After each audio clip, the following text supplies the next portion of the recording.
सो क्या हाल चाल। सब ठीक है। इस वीडियो में अपन पॉलिनोमियल्स क्वाड्रेटिक इक्वेशन दोनों एक ही साथ निपटाएंगे। बिल्कुल सही समझा। समझे। दो चैप्टर्स एक ही वीडियो में।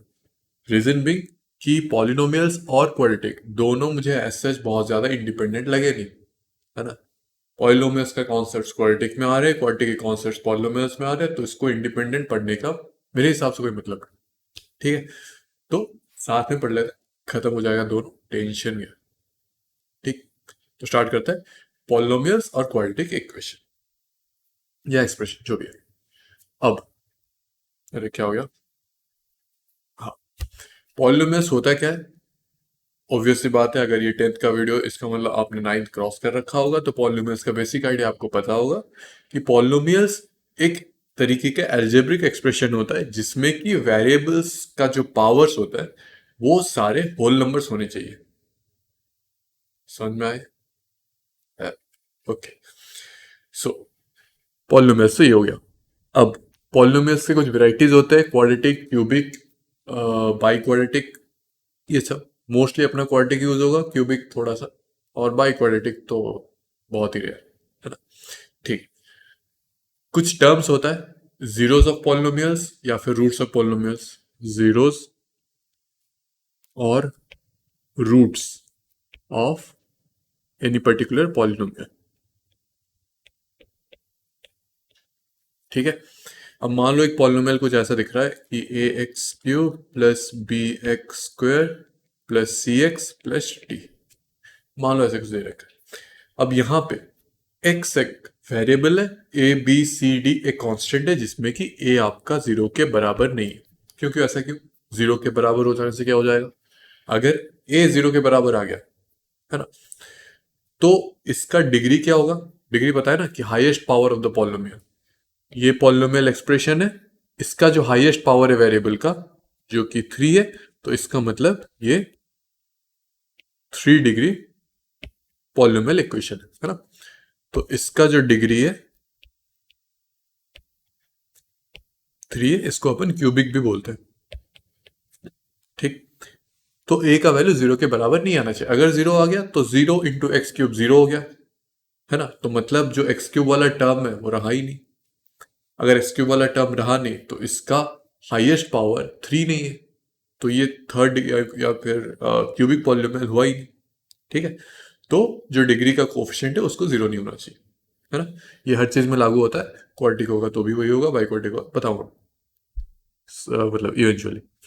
ओके, अभी का सीन ये है कि एक पॉलिनोमियल है, ठीक है। अब जीरोस ऑफ द पॉलिनोमियल मतलब एक्स के वो सारे वैल्यूज जिसमें कि इसका या फिर इस पॉलिनोमियल का, जिसको मैं मान लो पी ऑफ एक्स डिफाइन कर रहा हूं, ये चीज जीरो हो जाए, है ना। मान लो मैं बोल रहा हूं पी ऑफ 2, इसका मतलब x इज इक्वल्स टू 2 जो है वो मैंने यहां पे रिप्लेस कर दिया या सब्स्टिट्यूट कर लिया। तो x अगर 2 सब्स्टिट्यूट कर रहा हूं तो a इंटू एक्स के जगह 2 सो 2 cube plus b into x के जगह 2 सो 2 square plus c into x के जगह 2 प्लस d, है ना। तो ये हो गया 8a plus 4b plus 2c plus d। अगर ये एक्सप्रेशन का वैल्यू, अगर मुझे एबीसीडी पता होता, तो उस हिसाब से अगर इस एक्सप्रेशन का वैल्यू जीरो आ गया मान लो, तो अपन बोलेंगे x इक्वल्स टू 2 इस पॉलिनोमियल का रूट और जीरो। इस पॉलिनोमियल का इधर रूट है या फिर जीरो है, दोनों में से कुछ भी बोलो, मतलब एक ही है ना। फॉर एग्जाम्पल अगर मैं कुछ ऐसे बोल रहा हूँ, कोई पॉलिनोमियल दे रखा है एक्स स्क्वायर -2x प्लस 4, है ना। अब मान लो ये, इसको मैं p ऑफ x बोल रहा हूँ। अब मान लो मुझे चेक करना है कि x इक्वल्स टू 2 इसका रूट है या नहीं है, ये मुझे चेक करना है। ठीक है, कैसे चेक करें, 2 को लेकर डाल दो उधर। तो एक्स स्क्वायर है तो 2 स्क्वायर -2 इंटू एक्स दे रखा है, सो एक्स की जगह 2 प्लस 4। कैलकुलेट कर रहा हूँ 4 -4 प्लस 4। ठीक है, तो 4 -4 कैंसिल आउट हो गया, बचा +4। क्या 4 जीरो के बराबर है, नहीं है, सो ये x इक्वल्स टू 2 इसका रूट नहीं है। अब मान लो कोई दूसरा नंबर चेक कर रहा हूँ, let's say x is equals to क्या है? हम्म, क्या ले लो इसका? चलो एक काम करते हैं, इसका चेंज ही कर लेते, पॉलिनोमियल ही चेंज कर लेते। लेट्स ऐसे कुछ दे रखा है, x square minus 2x plus 1। इसको मैं मान लो जी ऑफ एक्स बोलो, है ना? नाम ही है बस, g of x, p of x, h of x, f of x, सब कुछ सेम है। ठीक है, ओके। तो यहाँ पे मान लो मैं एक्स के जगह 1 लिख रहा हूँ, है ना? तो देखते हैं भाई कि एक्स इक्वल्स टू 1 इसका 0 है या नहीं है। सो डाल दो 1, 1 स्क्वायर माइनस 2 इंटू 1, जहां जहां पे एक्स है वहां वहां पे 1 सब्स्टिट्यूट करो, plus 1 is equals to 1 minus 2 plus 1, तो 0। इसका मतलब x equals to 1 is the zero of this polynomial. ठीक है, समझ में आया? तो ये होता रिमाइंडर थ्योरम, आप लोग को पता ही होगा कि मान लो मुझे दे रखा है कि अगर मैं, चलो वो बाद में देखते हैं, अभी नहीं, बाद में देखते हैं। ठीक है, ये हो गया। अब क्वाड्रेटिक स्पेसिफिक अगर मैं बताऊं कुछ चीजें, इसको मैं डिलीट कर देता हूं ताकि स्पेस मिल जाए, या फिर नेक्स्ट पेज ऐड कर लेता हूं। हाँ, अगर मैं क्वाड्रेटिक स्पेसिफिक कुछ बताऊं, तो कोई भी एक्सप्रेशन अगर ऐसा दिख रहा है, a x square plus b x plus C is equals to p of x, तो यहां पे जो पी ऑफ एक्स है वो क्वाड्रेटिक एक्सप्रेशन है ना? क्यों क्वाड्रेटिक? अच्छा, यहाँ पे ये चीज भी वैलिड है, बिल्कुल सही, कि a is not equals to 0। अगर a इक्वल्स टू 0 हो गया तो इसका डिग्री 2 नहीं है, सो ये क्वाड्रेटिक नहीं है। तो क्वाड्रेटिक इक्वेशन या फिर एक्सप्रेशन अपन उसको बोलेंगे जिसका डिग्री 2 है, as in variable to the power जो हाईएस्ट डिग्री है या फिर हाईएस्ट पावर है वो 2 होना चाहिए, तभी अपन उसको बोलेंगे क्वाड्रेटिक, वरना वो क्वाड्रेटिक नहीं है। ठीक, तो ये हालांकि क्वाड्रेटिक है क्योंकि a is not equal to 0 दे रखा है। बाकी टर्म्स का उस लेना देना नहीं है, कि मान लो b का वैल्यू 0 हो गया, कोई प्रॉब्लम नहीं, c का वैल्यू 0 हो गया, कोई प्रॉब्लम नहीं, स्टिल क्वाड्रेटिक। ठीक है, ओके। ओके भाई, ये हो गया। अब कुछ ऐसे बोल सकते हैं कि अपन, कि मान लो a x square plus b x plus C equals to 0, इसके दो रूट्स है। मान लो मैं बोलो दो रूट्स, दो सॉल्यूशन, या फिर दो जीरोस, कुछ भी बोल सकते हो। मान लो अल्फा और बीटा, मान लो। ठीक है, अब अल्फा और बीटा इसके रूट्स है, इसका मतलब क्या है, अगर मैं इसके जगह अल्फा या बीटा डाल दूं या सब्स्टिट्यूट कर लूं, तो ये एक्सप्रेशन वैलिड होना चाहिए, मतलब सेटिस्फाई करना चाहिए। बात सही है, बिल्कुल सही है। तो डाल देता हूं, x is equals to alpha, मतलब a अल्फा का square plus B alpha plus C is equals to 0, ये वैलिड होना चाहिए। ओके, वैसे ही दूसरा वाला, कि a x की जगह बीटा डाल लो, सो बीटा का square plus B beta plus C equals to 0, ये भी वैलिड होना चाहिए। बात तो सही है। Okay, okay. तो रूट्स का मतलब ये हो गया, अगर क्वाड्रेटिक इक्वेशन का रूट्स बोल रहा हूं तो इसका मतलब क्वाड्रेटिक इक्वेशन का सोल्यूशन या फिर क्वाड्रेटिक इक्वेशन के जीरोस, है ना? ये हो गया। अब मान लो मुझे पहले से रूट्स पता है, लेट्स से इक्वेशन नहीं पता, रूट्स पता है। लेट्स से दो रूट्स दे रखा है एक्स का, या फिर कोई quadratic equation, roots of a quadratic expression या equation are, let's say p comma q. अब मुझे रूट्स से इक्वेशन फॉर्म करना है, समझ में आया? कैसे करो? कुछ नहीं करना, बस ये करना है कि अगर x is equal to P एक रूट है या फिर एक सोल्यूशन है, तो उसको मैं ऐसे लिख दूंगा, x माइनस पी। ठीक है, दूसरा x is equal to Q, तो x माइनस क्यू। अब क्वाड्रेटिक है, इसके दो रूट्स है, तो मैं क्या करूंगा, इसको मल्टीप्लाई कर दूंगा, x minus P into x minus Q.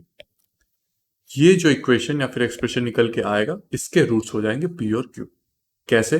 पहले एक्सप्रेशन लिख लो, x square minus P plus q whole into x plus P Q.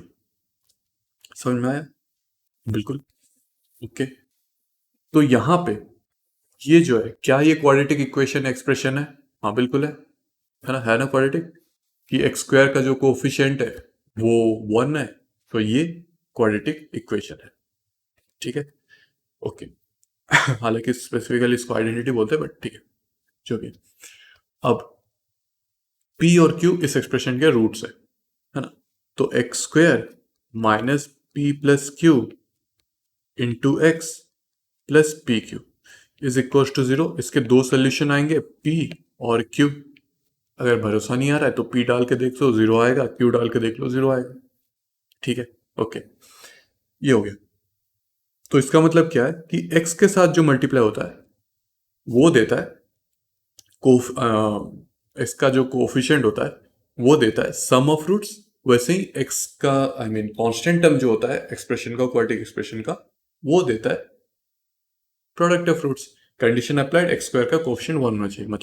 मतलब मान लो कि अगर ऐसा कुछ दे रखा है a x square plus b x plus C equals to 0। इसके दो रूट्स हैं, मान लो अल्फा और बीटा। ठीक है, तो इसका जो रूट्स का सम होगा वो हो जाएगा माइनस बी बाय ए। ठीक है, वैसे ही रूट्स का जो प्रोडक्ट होगा वो हो जाएगा सी बाय ए। ठीक है, ये है relation between coefficients and roots. ठीक, तो यहां पे मैंने दो चीज बताया। पहला कि अगर आपको मान लो रूट्स दे रखा है, क्वाड्रेटिक इक्वेशन के दो रूट्स दे रखे हैं, तो जो क्वाड्रेटिक एक्सप्रेशन आएगा वो कुछ ये वाला आ जाएगा। ठीक है, इसको मैं जनरलाइज करके लिखूं तो कुछ ऐसे लिख सकता हूं कि अगर इफ, अरे यार क्या हो गया, हाँ, if two roots of a quadratic expression is let's say alpha comma beta, then अगर मुझे इस क्वाड्रेटिक एक्सप्रेशन को लिखना है तो कुछ ऐसा दिखेगा, X square minus sum of roots times X plus product of roots equals to 0। Clear है? तो सम ऑफ रूट्स मतलब alpha plus beta, product of root मतलब अल्फा इंटू बीटा। क्लियर है? Crystal clear? ओके, ओके, ये हो गया। और क्या चीज बच रहा है इसके, हाँ, क्यूबिक इक्वेशन के कोएफिशिएंट्स के बीच में रिलेशन। अब मान लो कोई क्यूबिक एक्सप्रेशन दे रखा है, वो कुछ ऐसे दिखेगा, ए एक्स क्यूब, बिल्कुल सही, b x square plus table हिल रहा, okay, c x plus d equals to 0, है ना। अब ये क्यूबिक है तो इसके तीन रूट्स होंगे। ठीक, हमेशा याद रखना, जो भी हाईएस्ट पावर होगा उतने नंबर ऑफ रूट्स होंगे। ठीक, क्यूबिक है तो तीन रूट्स होंगे, क्वाड्रेटिक है तो दो रूट होंगे, लीनियर है मतलब डिग्री 1 है तो एक रूट होगा, अगर डिग्री 4 है तो चार रूट होगा, जिसको अपन बाई क्वाड्रेटिक भी बोलते हैं। डिग्री लेट से 10 है तो 10 रूट्स होंगे। ठीक है, 10 रूट्स है सोल्यूशन, कुछ भी बोल आपकी मर्जी, है ना। ओके, तो इसके तीन रूट्स हो जाएंगे, लेट से अल्फा, बीटा और गामा। ठीक, नाम ही है बस, टेंशन मतलब। ओके, अब यहाँ पे कोफिशिएंट्स और रूट्स के बीच में जो रिलेशन है वो ये हो जाएगा कि alpha plus beta plus gamma का वैल्यू आ जाएगा माइनस पी बाय ए, है ना।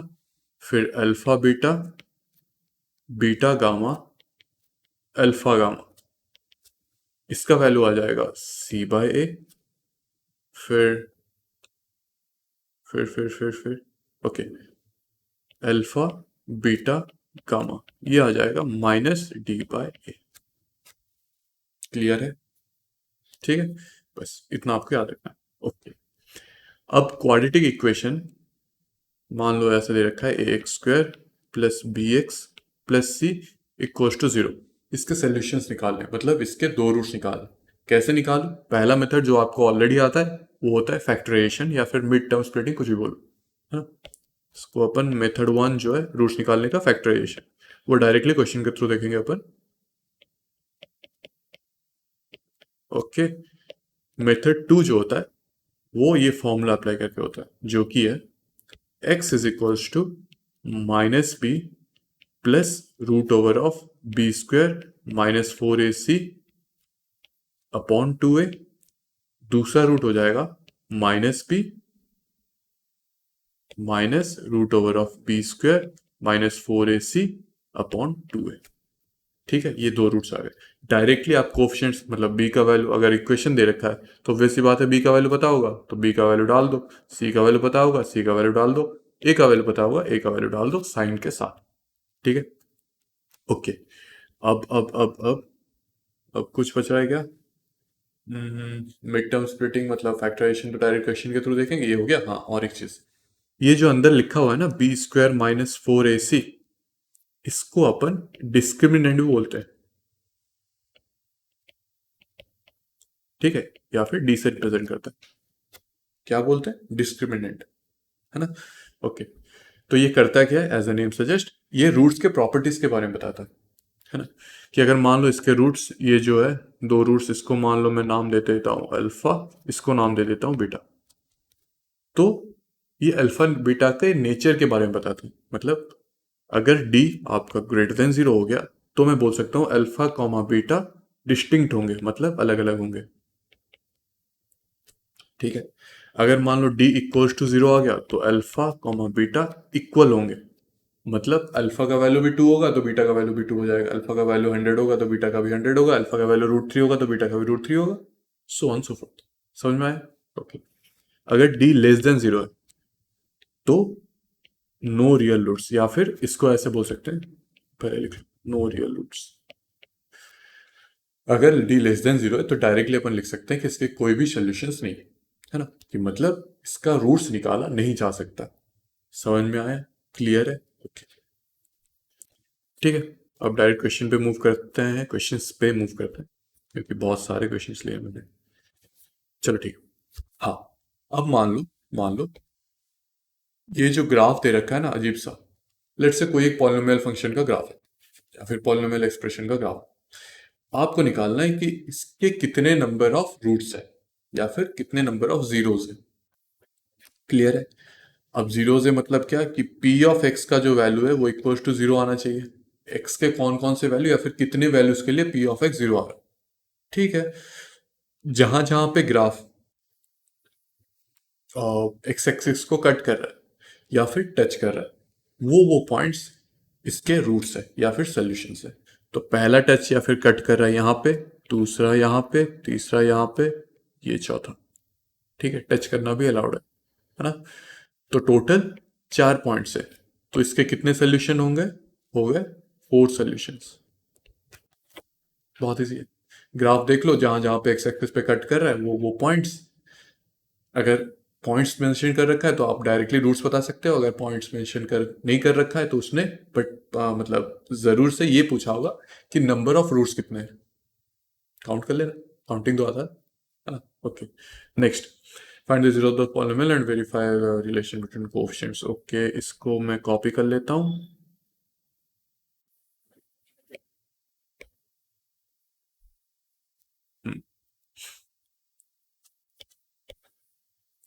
ओके, सवाल पढ़ो अच्छे से। Find the zeros of the polynomial, पहले तो जीरोस निकालने, फिर वेरीफाई करना है वो रिलेशन, वो जो कोएफिशिएंट के बीच में। पहला चीज कि अगर ax² + bx + c नहीं, मतलब जो भी है, इसमें अगर रूट्स इसका अल्फा और बीटा आ रहा है, तो अल्फा प्लस बीटा क्या था? -b/a। अल्फा इंटू बीटा क्या था? c/a। ठीक। ओके, पहले तो रूट्स निकाल लेते हैं। कैसे निकालेंगे? बिल्कुल से फैक्टराइजेशन से, कि x² - 2x - 8 = 0, इसके रूट्स चाहिए। अब यहाँ पे ये समझ में आना चाहिए कि इसका कोएफिशिएंट 1 है, एक्स का कोएफिशिएंट 2, -2 मतलब, और कांस्टेंट टर्म जो है वो -8 है, ठीक है।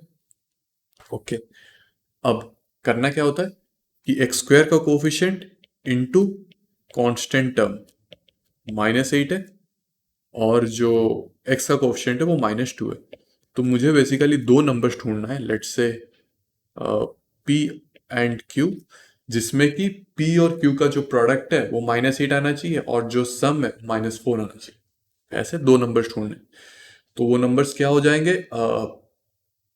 बताओ। प्रोडक्ट -8 है, सम -2 है, तो -4 + 2, ठीक है। तो इसको मैं ऐसे लिख लेता हूं, x² - 2x - 8, ये हो जाएगा x -4, नहीं, स्टेप वाइज कर लेते हैं, आपको समझ में आएगा अच्छे से। x² - 4x + 2x - 8, ठीक है। तो x कॉमन चला गया, x होल x -4 + 2 कॉमन चला गया, x -4, और इसको अपन ऐसे लिख लेते हैं, एक्स माइनस फोर कॉमन चला गया, बचा क्या एक्स प्लस टू। ओके, तो ये हो गया फैक्टराइजेशन। अब रूट्स कैसे पता चलेगा कि x माइनस फोर को जीरो इक्वेट कर दूं तो x is equal to four आ जाएगा, वैसे ही x प्लस टू को अगर जीरो इक्वेट कर रहा हूं तो x is equal to minus two आ जाएगा। समझ में आया? क्लियर है? ओके, इजी था। अब रिलेशन बिटवीन कोफिशिएंट्स को वेरीफाई करना है। तो अपना अल्फा और बीटा इस इक्वेशन के लिए आ गया टू, सॉरी फोर और नहीं माइनस फोर टू। कुछ गलत कर लिया क्या मैंने?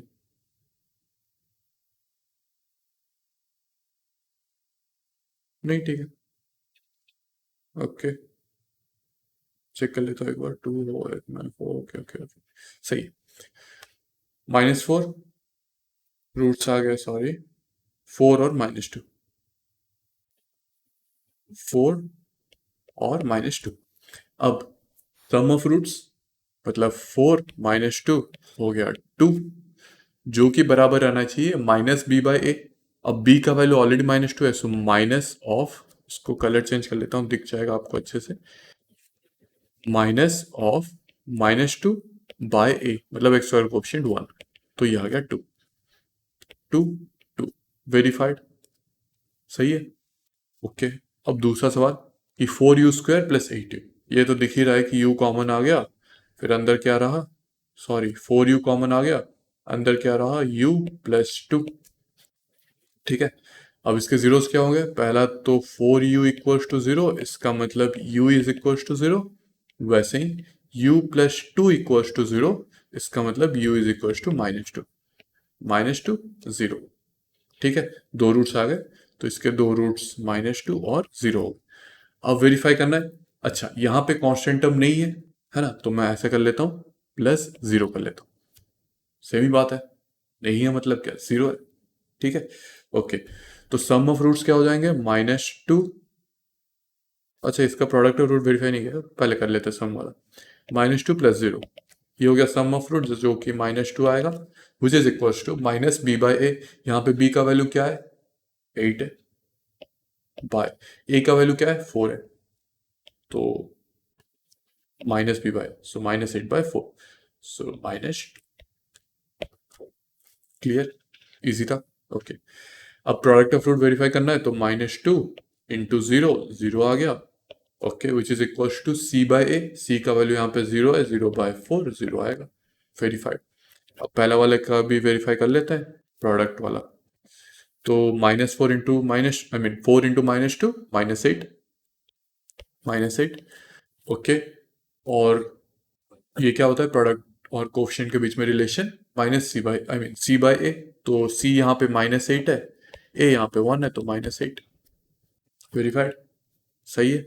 ओके, ठीक है, ये हो गया। अब नेक्स्ट सवाल, ये पेज क्लियर कर लेते हैं। Next, quadratic polynomial with given roots, अच्छा हाँ रूट्स दे रखा है, यहीं पे लिख लो, नहीं नेक्स्ट पेज में कर लेता हूँ, क्लियर पड़ेगा,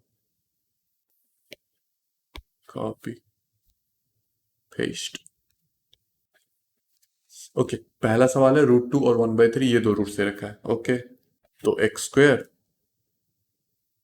minus sum of roots, sum of roots मतलब root two plus one by three into x, plus product of roots plus root two into one by three, root two by three, हो गया, easy था। Okay, बस ये minus one by four, तो ये आ गया X square minus sum of roots minus one by four plus one by four, four, sum of roots into x plus product of roots, minus one by four into one by four होता है minus one by eight, sixteen, sorry minus one by sixteen. तो ये हो गया X square minus one by four plus one by four, zero हो गया, so minus one by sixteen, clear है। Okay, ठीक है, क्या ही बचा है फिर, हो गया। नेक्स्ट सवाल, ऐसे ही इजी सवाल होता है, इसमें कोई डिफिकल्ट नहीं होता है सच। Find all the zeros of the polynomial जो भी है, if you know two of the zeros. अच्छा, आपको बस सवाल पढ़ के समझ में आना चाहिए कि पूछ क्या रखा है ना। अगर वो समझ में आ गया तो कुछ बचा ही नहीं है, लाइफ इजी है। क्वेश्चन तो इजी है, लाइफ का पता। Okay, find all the zeros of the polynomial 2x टू जो भी है। अब दो रूट्स दे रखे हैं, √2 और -√2। तो दो रूट ऑलरेडी दे रखे हैं ना, फिर पूछ क्या रहा है? यहाँ पे डिग्री 4 है, मतलब इसके 4 रूट्स होंगे। एक सेकेंड, फोन बज जाता है बीच बीच। Okay, find all the zeros of polynomial जो भी है, if you know two of the zeros. Okay, अगर टू ऑफ द जीरोस है तो पहले तो क्वाड्रेटिक एक फॉर्म होगा, है ना? तो कर लेते हैं फॉर्म। क्या आ जाएगा? x² minus sum of roots √2 -√2 into x plus product of roots, so √2 into -√2 -2। तो ये आ गया x² minus x, sorry 0 plus √2 -√2 0 ना, तो 0 -2। ये आ गया वो क्वाड्रेटिक एक्सप्रेशन। अब क्या करना है कि इसको इसमें डिवाइड करना है। अगर ये दो इसके रूट्स हैं, है ना, इस एक्सप्रेशन के, मतलब ये वाला इसका एक फैक्टर होगा, है ना? तो डिवाइड करने पे रिमाइंडर 0 आना चाहिए।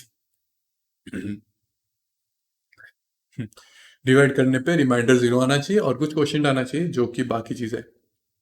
ओके, तो डिवाइड कर लेते हैं नॉर्मल डिवीजन मेथड से।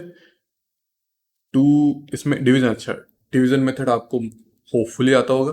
अगर नहीं आता है तो अच्छे से ध्यान से देख लो कि क्या कर रहा हूँ।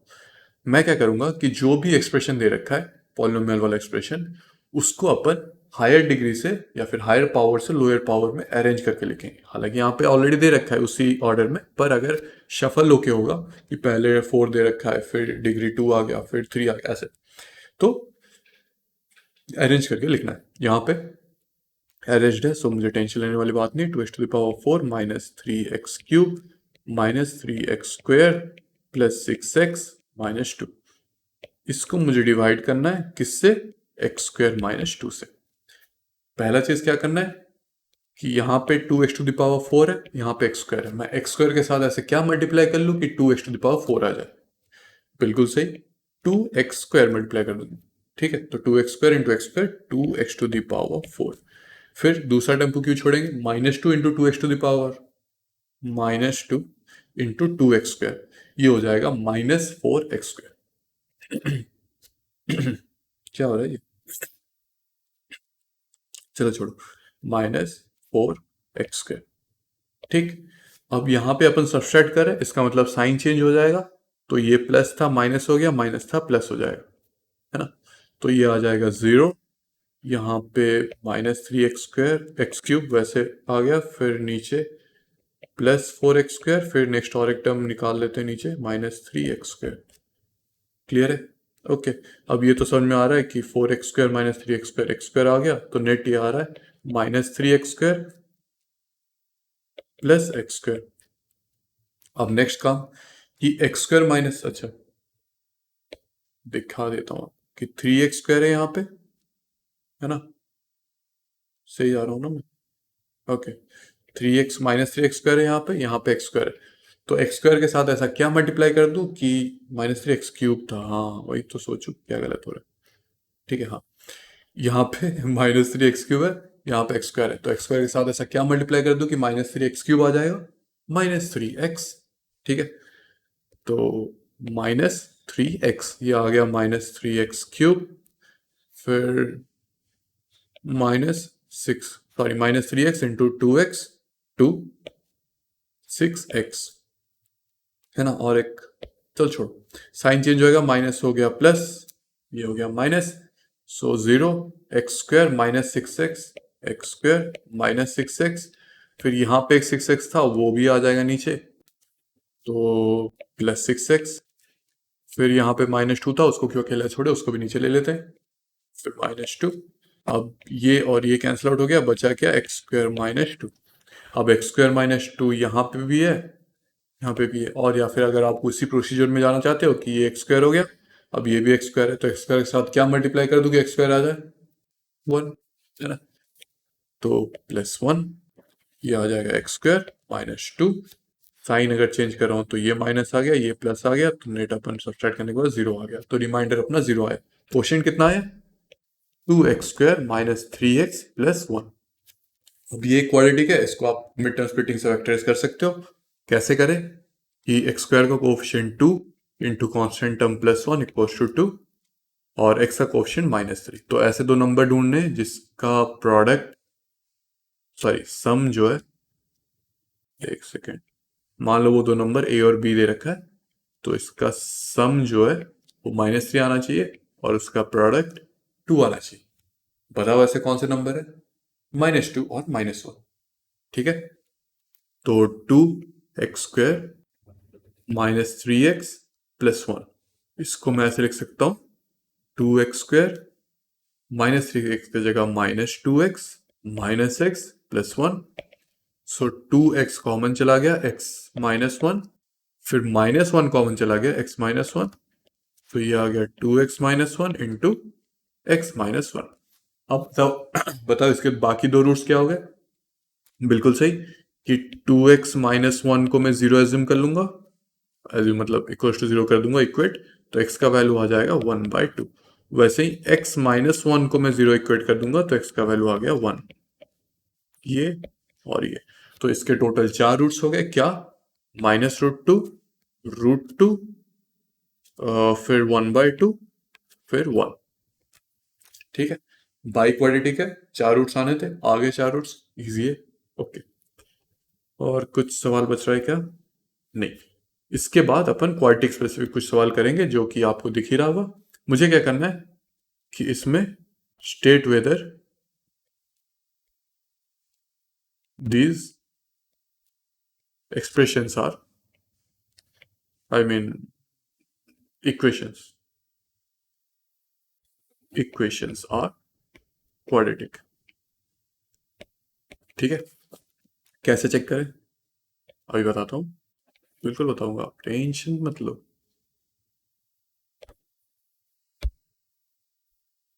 Next page. ठीक है, अब पहला वाला देखते हैं, ए वाला। क्या करना है? ब्रैकेट खोलो, x into X square, x into 1x +8 equals to x, अच्छा a + b into a - b, so x² -4।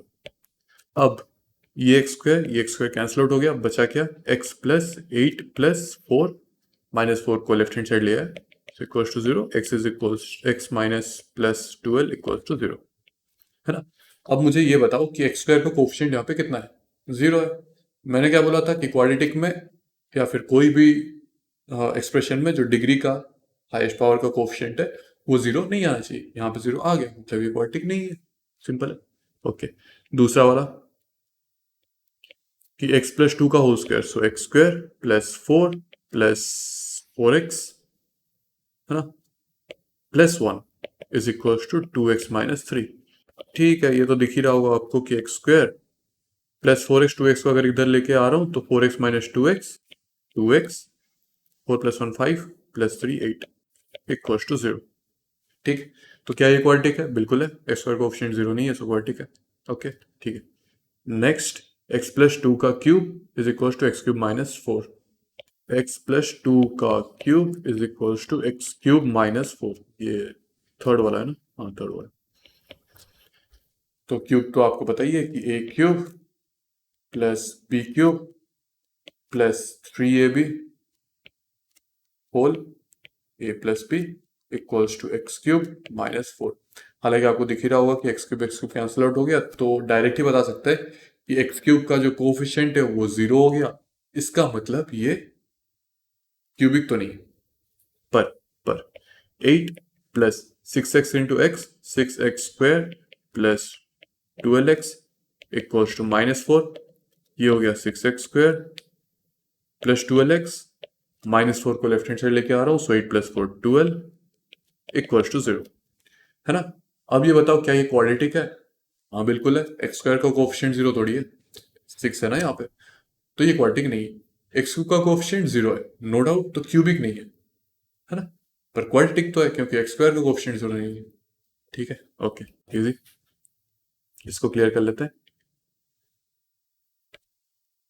Okay, next, find the roots of, जो भी है फैक्टराइजेशन से, अरे ये तो बचपन में करते थे अपन, है ना? ओके, ठीक, तो पहले वाले को फैक्टराइज करना है, क्या करना है, 2 into constant term 3 equals to 6, फिर -5। ऐसे दो नंबर ढूंढने हैं जिसके प्रोडक्ट जो है वो 6 आना चाहिए, सम जो है -5 आना चाहिए। अब बताओ ऐसे कौन से नंबर हो गए, बताओ। -2 माइनस, बिल्कुल सही। सो 2x² -3x -2x +3। अब x कॉमन गया तो 2x -3, फिर -1 कॉमन गया 2x -3, तो x -1 इंटू 2x -3। क्लियर है। अब यहाँ पे जीरोस अगर बोला कि चलो इसको फैक्टराइज तो कर लिया, जीरोस भी निकालो, कैसे निकालू, इक्वेट कर दूंगा जीरो के साथ, x -1 equals to 0, so x is equals to 1। वैसे ही 2x -3 इक्वल्स टू 0, मतलब x is equals to 3/2। Okay okay, next same ही है आइडिया कि 6x² -x -2, तो इसका मतलब जो दो नंबर है उनका प्रोडक्ट जो है वो आना चाहिए -12, और जो सम है वो -1 आना चाहिए। ठीक है, ऐसा कौन से दो नंबर है जिनका प्रोडक्ट -12 आ जाएगा और सम -1 आ जाएगा, बताओ। -4 और 3, सो 6x²। मच्छर बहुत हो रहे हैं, जल्दी जल्दी खत्म करते हैं। मेरा बैटरी भी डाउन हो रहा है, ये भी एक रीजन है। Okay, 6x² -4x +3x -2 equals to 0। Okay, so ये कॉमन ले रहा हूँ, 2x, ये गया 3x -2 +1 common 3x -2 equals to 0। अब 2x +1 into 3x -2 equals to 0। तो इसके अगर रूट्स निकाल, ये तो फैक्टराइज हो गया, अगर रूट्स निकालना चाहता हूँ तो 2x +1 को इक्वेट कर दूंगा 0 के साथ, x का वैल्यू आ गया -1/2, 3x -2 को इक्वेट कर दूंगा 0 के साथ, x का वैल्यू आ गया 2/3। क्लियर है, सिंपल। ओके, है ना सिंपल। नेक्स्ट वर्ड प्रॉब्लम, चलो ये लास्ट सवाल। I know I know I know, impatient हो जाऊंगा, अरे यार इसको कॉपी करना भी तो बहुत मुश्किल है। कर लेता हूँ कॉपी फिर भी, नहीं पहले इक्वेशन लिख लेते हैं, फिर सॉल्व भी करना है बस। हाँ नीचे जगह तो है।